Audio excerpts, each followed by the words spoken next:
செஞ்சது. கிட்டத்தட்ட 200 வீதி நாடகங்கள் எழுதி இயக்கியிருக்காரு இயக்குனர் பிரம்மா அவர்கள். அவருக்கு எங்களுடைய நன்றி. தேங்க்யூ. அடுத்ததாக நம்ம பேச அழைக்கிறது யாருன்னா, பொதுவாகவே ஒரு படம் மொக்கையா இருந்தா கொரட்டை விடும். ஆனா கொரட்டைய வச்சே ஹிட் படம் கொடுத்த நம்ம இயக்குனர் விநாயக சந்திரசேகரன் அவர்களை மேடைக்கு அழைக்கிறேன். Please come on stage. எல்லாருக்கும் வணக்கம். லைட்டாக பயந்துருச்சுண்ணே, படம் மொக்கே ஆயிடுச்சுனோடனே சரி ஓகே ஆனால் எனக்கு படம் பிடிக்கல போல. சரி, ரொம்ப ரொம்ப சந்தோஷமாக இருக்குது. லைஃப்பில் நமக்கு ரொம்ப சந்தோஷமான மறக்க முடியாத தருணங்கள் நமக்கு எப்போ வரப்போகுதுன்னு நமக்கே தெரியாது. எனக்கு அந்த மாதிரி ஒரு நாள் தான் இன்றைக்கி. நான் சினிமாவுக்கு வரத்துக்கு மகேந்திரன் சாரோட திரைப்படங்கள், மகேந்திரன் சார் எவ்வளோ முக்கியமோ அதுக்கு இணையாக பாரஞ்சித்தன் ரொம்ப முக்கியமாக இருக்கார். இதை மேடையில் இருக்க நான் அண்ணன்ட்ட சொல்லணும் அப்படிங்கிறதுலாம் இல்லை.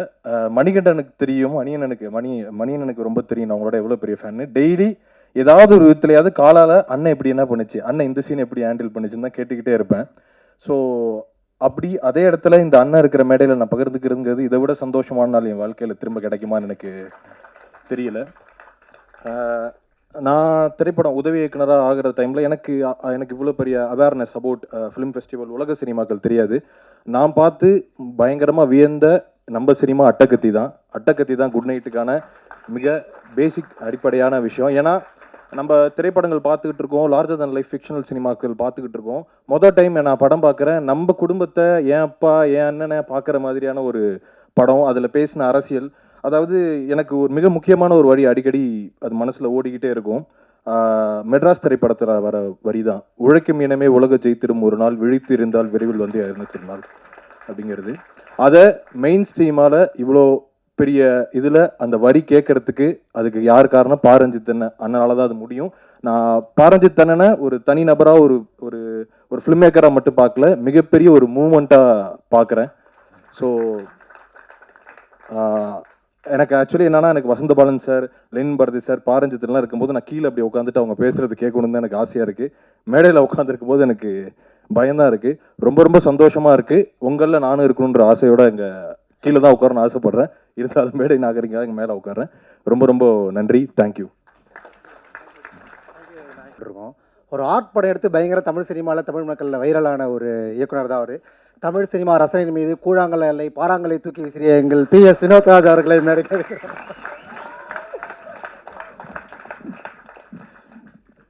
எல்லாருக்கும் வணக்கம். ரொம்ப சந்தோஷமா இருந்துச்சு. என்னன்னா, நான் வந்து ஃபெஸ்டிவல் போய் இங்கேயும் தடையா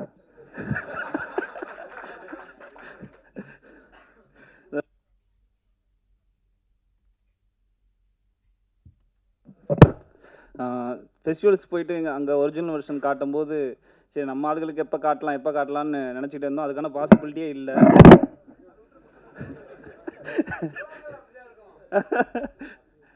ஆனால் இங்கே வானம் ஃபிலிம் ஃபெஸ்டிவலில் வந்து என்னோடய ஒரிஜினல் வெர்ஷனை காட்டினதில் ரொம்ப ரொம்ப சந்தோஷமாக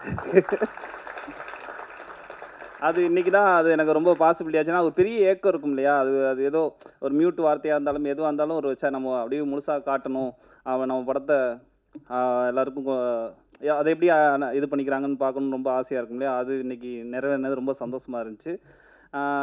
அவர் வந்து கொட்டுக்காளி வந்து அவங்க சொன்ன மாதிரி எந்த மாதிரியான காலகட்டத்தில் அது ரிலீஸ் ஆகிருக்குன்ற பொறுத்தவரை அந்த வகையில் கொட்டுக்காளி எப்போயுமே ஒரு சக்ஸஸ்ஃபுல்லான படம் தான்.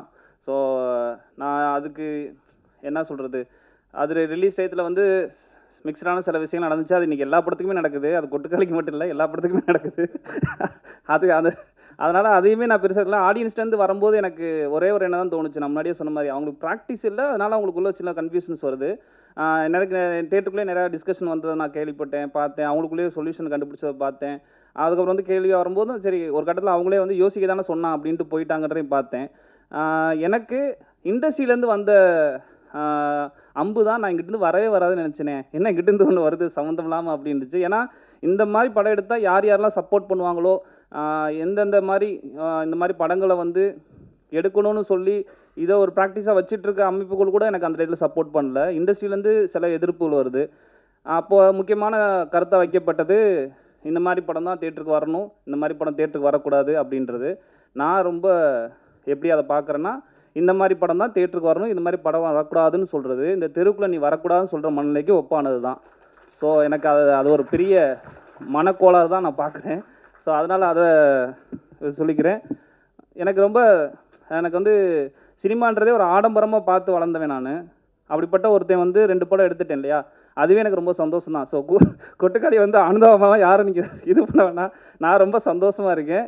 எனக்கு தொடர்ந்து அடுத்தடுத்து வாய்ப்புகள் கிடைக்கும்போது நான் தொடர்ந்து இது பண்ணிட்டு இருப்பேன். இல்லை இந்த 2 படம் எடுத்ததே எனக்கு பயங்கர சந்தோஷம் தான். அப்படி இல்லையா திரும்பி போய் 10 லட்ச ரூபாவில் படம் எடுப்பேன், எனக்கு ஒரு பிரச்சனையும் கிடையாது. இன்றைக்கி அதை விட நண்பர்களுக்கு அவ்வளோ பேர் சேர்ந்துருக்காங்க.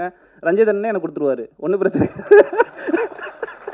இங்கே இருக்க அருணனை கொடுத்துருவாரு. யார் வேணாலும் அவ்வளோ ஃப்ரெண்ட்ஸ் இருக்காங்க எனக்கு. அதனால் நான் ரொம்ப சந்தோஷமாக இருக்கேன். கொட்டுக்காளி வந்து நான் இன்னொன்று சொல்கிறேங்க, கொட்டுக்காளி வந்து முதல்ல தமிழ்லேருந்து செலக்ட் ஆன, பெர்லினில் செலக்ட் ஆன 74 வருஷம் நடக்கிற ஃபெஸ்டிவலில் வந்து முதல் தமிழ் படமாக செலக்ட் ஆச்சு.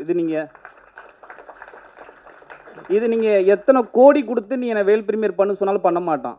அப்போ பாருங்கள் அது கொட்டுக்கோடி எவ்வளோ சம்பாரிச்சிருக்குன்னு. ஸோ அதெல்லாம் பெரிய ப்ரைடு. வரலாற்றில் அந்த இடம் கிடச்சிருக்குன்றதுல அது ஒரு பேனருக்காக இருக்கட்டும், நம்ம தமிழ் இண்டஸ்ட்ரிக்காக இருக்கட்டும், எல்லாருக்கும் சேர்த்து தான் அது ஒரு சந்தோஷத்தை கொடுக்கும். ஸோ எனக்கு அந்த மாதிரி நிறையா சக்ஸஸ் வந்துக்கிட்டே இருக்குது, நிறைய கமெண்ட்ஸ் வந்துருக்கு. இன்றைக்கி படம் பார்த்தவங்களும் அவ்வளோ தூரத்துக்கு வந்து இன்றைக்கி படம் பார்த்தோம் நம்ம ஆடியன்ஸ் தான். ஸோ அவங்களுக்கும் அவ்வளோ பிடிச்சி பேசுனாங்க, ரொம்ப சந்தோஷமாக இருந்துச்சு. தொடர்ந்து இது நடக்கணும். அடுத்த வருஷம் படம் எடுத்துகிட்டு இருப்பேன், இல்லைனா படம் வந்து ஷூட் முடிச்சிருப்பேன். நான் அப்பயும் வந்து கலந்துக்கணும்னு ஆசைப்பட்றேன். இந்த இப்போ ஷூட் முடிச்சுட்டு வந்து உட்காந்துருக்காருல அது மாதிரி. நன்றி. நன்றி. எல்லாருக்கும் வணக்கம். கல்லூரி காலங்களில் இருக்கும்போது நிறைய ஆர்வமாக நாடகங்கள், கலை நிகழ்ச்சிகள் அதிலெல்லாம்லையும் பங்கேற்றுட்ருப்பேன். அப்போது ரொம்ப ஆர்வமாக வந்து நிறைய விஷயங்களை செய்யணும்னு ஆசைப்படுவேன். ஒன்று வந்து இலக்கிய சிறுபத்திரிக்கை ஆரம்பிக்கணும்னு ஆசைப்பட்டேன். நாடகங்கள் இருந்தனால நாடக இயக்கங்கள் பண்ணணும்னு ஆசைப்பட்டேன். கல்ச்சுரல்ஸில் இருந்தனால நிறைய பண்பாட்டு சம்மந்தப்பட்ட கலை நிகழ்ச்சிகளும் அதை பற்றின ரிப்பீட்டடான நிறைய விஷயங்கள் பண்ணணும்னு ஆசைப்பட்டேன். அதே மாதிரி இளைஞர்களோடு சேர்ந்து நிறைய வேலைகள் பார்த்துருக்கேன். சினிமாவுக்கு வர்றதுக்கு முன்னால் இல்லை, சினிமாவுக்கு வர்றதுக்கு முன்னால் இளைஞரோட சேர்ந்து சில வேலைகள் பார்க்கணுன்னு ஆசைப்பட்டிருக்கேன் உண்டு. அப்போது வந்து என்ன நினச்சிருக்கேன்னா, இளைஞர்களுக்கான கலை மற்றும் அரசியல் சார்ந்த விழிப்புணர்வு சம்மந்தப்பட்ட நிறைய ஒரு இன்ட்ராக்டிவான நிறைய செஷன்ஸ் நடத்தணும்னு ஆசைப்பட்டிருக்கேன். இதெல்லாம் ஆசைப்பட்டுட்டே இருந்த காலகட்டத்தில் எப்படியோ ஒரு சினிமாக்குள்ளெல்லாம் வந்ததுக்கப்புறமா இதை இன்னும் ஒரு டிக்கெட் வந்து இதெல்லாம் ஒன்று ஒன்றா டிக்கு போட்டு செஞ்சுக்கிட்டே இருக்கு. நீலம் பண்பாட்டு மையம், கூகை, அதுக்கப்புறம் வந்து இசை நிகழ்ச்சிகள், நாடக இயக்கங்கள்.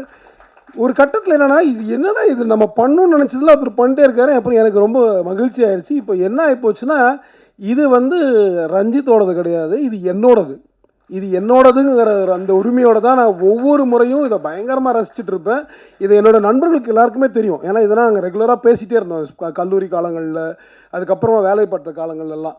இப்போ இதோடைய பரிமாணமாக இப்போ இவ்வளோ பெரிய கூட்டம் வந்து இதை பார்க்குது அப்படிங்கிறது ரொம்ப பெரிய மகிழ்ச்சியான ஒரு விஷயமா இருக்குது. காரணம் என்னென்னா, நான் வந்து சினிமாவுக்கு வந்ததுங்கிறது உண்மையிலே ஒரு வித்தியாசமான ஒரு விபத்து தான்.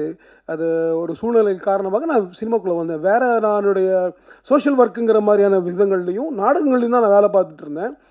ஆனால் அந்த வகையில் எனக்கு வந்து ஃபெஸ்டிவல்ஸ்லாம் எனக்கு வந்து தெரியவே தெரியாது. குற்றம் கெடுதல் வந்து முதல்ல ஃபெஸ்டிவலுக்கு போகும்போது தான் ஃபெஸ்டிவல்லாம் ஒன்று இருக்கும். எனக்கு தியேட்டர் ஃபெஸ்டிவல் தெரியும், ஆனால் ஃபிலிம் ஃபெஸ்டிவல் இருக்குங்கிறது எனக்கு தீபாவளி பொங்கலை தவிர நமக்கு இந்த ஃபெஸ்டிவல்லாம் தெரியவே தெரியாது. குற்றம் கெடுதல் எடுத்ததுக்கப்புறமா அதுக்கப்புறம் வந்து கொஞ்சம் கொஞ்சமாக நான் வந்து என்னை புரிஞ்சுக்க ட்ரை பண்ணுறேன். எனக்கு சினிமா கூட இருக்கக்கூடிய தொடர்பை புரிஞ்சுக்க ட்ரை பண்ணுறேன். அதுக்கப்புறமா குற்றம் கெடுதல் ஃபெஸ்டிவல்ஸ்க்கு போகும்போது தான் அந்த ஃபெஸ்டிவலில் நிறைய படங்களை பார்க்க ட்ரை பண்ணிகிட்ருக்கிறேன். இப்போ வசந்தபாலன் சார் சொல்லிகிட்டு இருந்தார், அவரை வந்து செதுக்குனது வந்து ஒரு ஃபிலிம் ஃபெஸ்டிவல் தான் அப்படிங்கிறது ரொம்ப முக்கியமான ஒரு விஷயமாக நான் பார்க்குறேன். காரணம் என்னென்னா, ஒரு இயக்குனருக்கு வந்து எதுவுமே முக்கியம் இல்லை, ஒன்று ரொம்ப முக்கியமாக நான் நினைக்கிறேன், விஷன். அவர் ஒரு படத்துக்கு எடுத்துக்கிற விஷன் ஆகட்டும், அவரோட என்டையர் கரியருக்கு அவர் எடுத்துக்கிற ஒரு விஷன் இருக்குல்ல, அது ரொம்ப ரொம்ப ரொம்ப முக்கியமானதாக இருக்குதுன்னு நினைக்கிறேன். அந்த விஷனை வந்து உங்களுக்கு ஸ்கல்ப்ட் பண்ணுறதுக்கு, அதை வந்து செதுக்கிறதுக்கு இந்த மாதிரி ஃபிலிம் ஃபெஸ்டிவல்ஸ் ரொம்ப அவசியமாக இருக்கும்னு நான் நம்புகிறேன். ஏன்னா இவ்வளவு நிறைய படங்களை நம்ம மக்களோட இதை வந்து ஃபிலிம் ஃபெஸ்டிவல்ஸ்க்கு வரக்கூடிய நண்பர்களாகட்டும், ஃபிலிம் ஃபெஸ்டிவல்ஸ்க்கு வரக்கூடிய படங்களை தயாரிக்கிறவங்களாகட்டும், இல்லை வந்து அதை இயக்கிறவங்களாகட்டும், இவங்க எல்லாருக்கும் வந்து மக்கள் மேலே ஒரு மிகப்பெரிய அன்பு, மக்கள் மேலே ஒரு தன்னோட சக மக்களோட பெரிய அன்பு இருந்தால் மட்டும்தான் இது எல்லாமே நிகழும். அப்போது இதுக்கு அகைன்ஸ்டாக நடந்துக்கிட்டு இருக்கிற அவ்வளவு படங்களுக்கு மத்தியில் இவ்வளவு திரைப்படங்களை உருவாக்கி அதை பார்க்கறதுக்கு நம்ம எல்லாரும் கூட்டமாக சேர்ந்துருக்கோம். அதுக்கு இடம் கொடுக்கறதுக்கு, அதை உருவாக்கி கொடுக்கறதுக்கு இன்னும் சில தோழர்கள் இயங்கிக்கிட்டு இருக்காங்க. அப்படிங்கிறது வந்து ஒரு மிகப்பெரிய விஷயமா நான் அதை பார்க்குறேன். அதாவது இன்னொரு முக்கியமான விஷயம் என்னென்னா, எனக்கு நேற்று என்னோட மகன் வந்து 10ஆம் கிளாஸ் படிக்கிறாரு. அவரை வந்து இந்த பேட்டில் ஆஃப் அல்ஜியர்ஸ் படத்தை பார்க்கறதுக்காக அனுப்பியிருந்தேன் நான். எனக்கு அதில் ஒரு சின்ன குழப்பம் இருந்துச்சு. என்ன, அந்த படம் பழைய படமாச்சு, நமக்கு பிடிச்சிருந்தது ஓகே, ஆனால் வந்து நம்ம பையனுக்கு பிடிக்குமா அப்படிங்கிற ஒரு ஆர்வத்தோடு அனுப்பியிருந்தேன். ரொம்ப நேரமாக இன்ஸ்பயர் ஆகி பேசிகிட்டே இருந்தாப்புல. எனக்கு அது ஒரு மிகப்பெரிய ஒரு வாய்ப்பாக பார்த்தேன் நான். இந்த மாதிரியான ஒரு பள்ளி மாணவனை இன்ஸ்பயர் பண்ணக்கூடிய படங்களுக்கான ஸ்பேஸ் வந்து சென்னையில் நமக்கு இன்றைக்கி இருக்குதுங்கிறது அவ்வளவு பெரிய முக்கியமான ஒரு விஷயமா நான் நம்புகிறேன். இன்றைக்கி இருக்கக்கூடிய சமூக காலகட்டத்தில், இன்றைக்கி இருக்கக்கூடிய அரசியல் காலகட்டத்தில் இந்த மாதிரியான திரைப்பட விழாக்கள் மிக மிக முக்கிய பங்கு வகிக்கின்றன. காரணம் என்னவென்றால், அதை ஒரு லைவ் வயர்னு சொல்லுவாங்க. நமக்கு வந்து நம்மளுக்கு எதிரான ஒரு சக்தி இயங்கிக்கிட்டே இருக்குது, அதிகமான இயங்கிக்கிட்டே இருக்கிற நேரத்தில் நம்ம இதை விட்டுடாமல் மீண்டும் மீண்டும் செஞ்சுக்கிட்டே இருக்க வேண்டிய அவசியம் இருக்குது. அந்த ஒரு லைவ் வயரை இப்போ நம்ம பார்த்துக்கிட்டு இருக்கோம். அந்த வகையில் ராம் சார் சொன்ன ஒரு விஷயத்தை தான் நான் சொல்லணும்னு ஆசைப்பட்றேன். காட்டுத்தனமாக படம் எடுங்க அப்படின்னுவார்.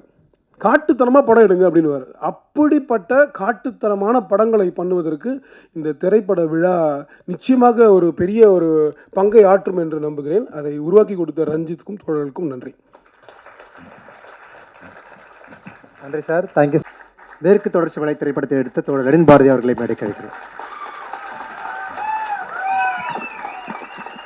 தோழர்கள் அனைவருக்கும் வணக்கம். முதல் நாள் துவக்க நிகழ்ச்சியில் சொன்னது தான், இது வந்து ஒரு என்ன சொல்கிறது, ரொம்ப சந்தோஷமாக இருந்துச்சு. இந்த 5 நாளுமே புது புது முகங்கள், அதுதான் ரொம்ப பயங்கர எனர்ஜியாக இருந்துச்சு. நம்ம பொதுவாக வெளியில் ஒரு குற்றச்சாட்டு இருக்குல்ல, இன்றைக்கி யங்ஸ்டர்ஸ் வந்து பொலிட்டிக்கலாக இருக்க மாட்டுறாங்க, யங்ஸ்டர்ஸ்க்கு வந்து ரசனை இல்லை, அவங்க வந்து கமர்ஷியலாக பார்க்குறாங்க, அப்படிலாம் இல்லை. அதெல்லாம் தகர்க்கிற மாதிரி அவ்வளோ இளைஞர்கள் வந்து இதில் வந்து பங்கேற்றது வந்து பயங்கர எனர்ஜியாக இருந்தது. உட்காரதுக்கு இடம் இல்லை.